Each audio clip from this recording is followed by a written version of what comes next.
This. And when we speak of half of the child pornography industry, half of all that occurring and being made in the United States, a lot of people would be shocked at that alone. Never mind federal employees engaged in this or government employees engaged in this kind of thing.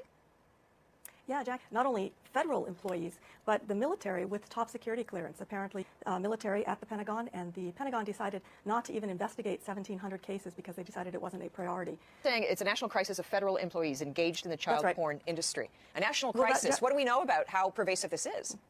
Well, those are some of the figures that we're trying to get. We're applying for some research grants. Okay, but on the surface, this does not make sense to a lot of people. I mean, you're talking about high-ranking, successful members within society. Never mind the fact that these are people with government jobs. I mean, we presume.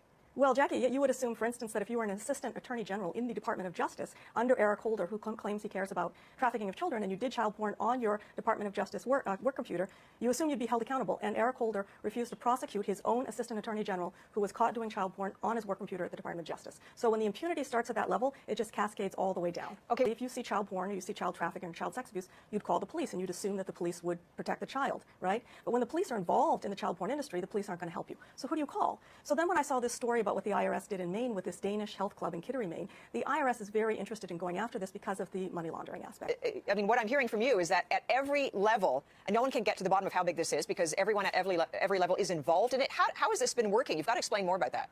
Okay. Well, look at the case in Vermont, right? Yeah. So there was a Homeland Security trainer at the police academy in Vermont who apparently was caught with a number of other people at the police academy doing child porn on police computers. That's out in the public. It was a known fact. And when is the difference? Are these American children? Do we know, Laurie, who's being victimized, or kids overseas and images being traded from overseas? Do we know?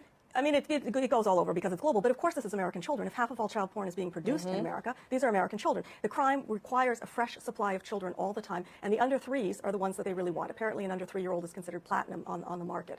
But so in Vermont, Jackie, what happened was the cops then covered up the investigation, refused to release the police investigation. The Homeland Security trainer apparently committed suicide, but we don't really know because the records haven't been released. The Attorney General of Vermont decided that he wasn't going to prosecute anybody in the case because he said suddenly there was no more evidence. And then the Rutland Herald in Vermont, a little newspaper in Vermont, sued to get the police records. Okay. And the Vermont Supreme Court said, no, these police records will never be released. And the way that the decision reads, as I understand it, is that if the police are caught doing child porn, those records will be forever sealed.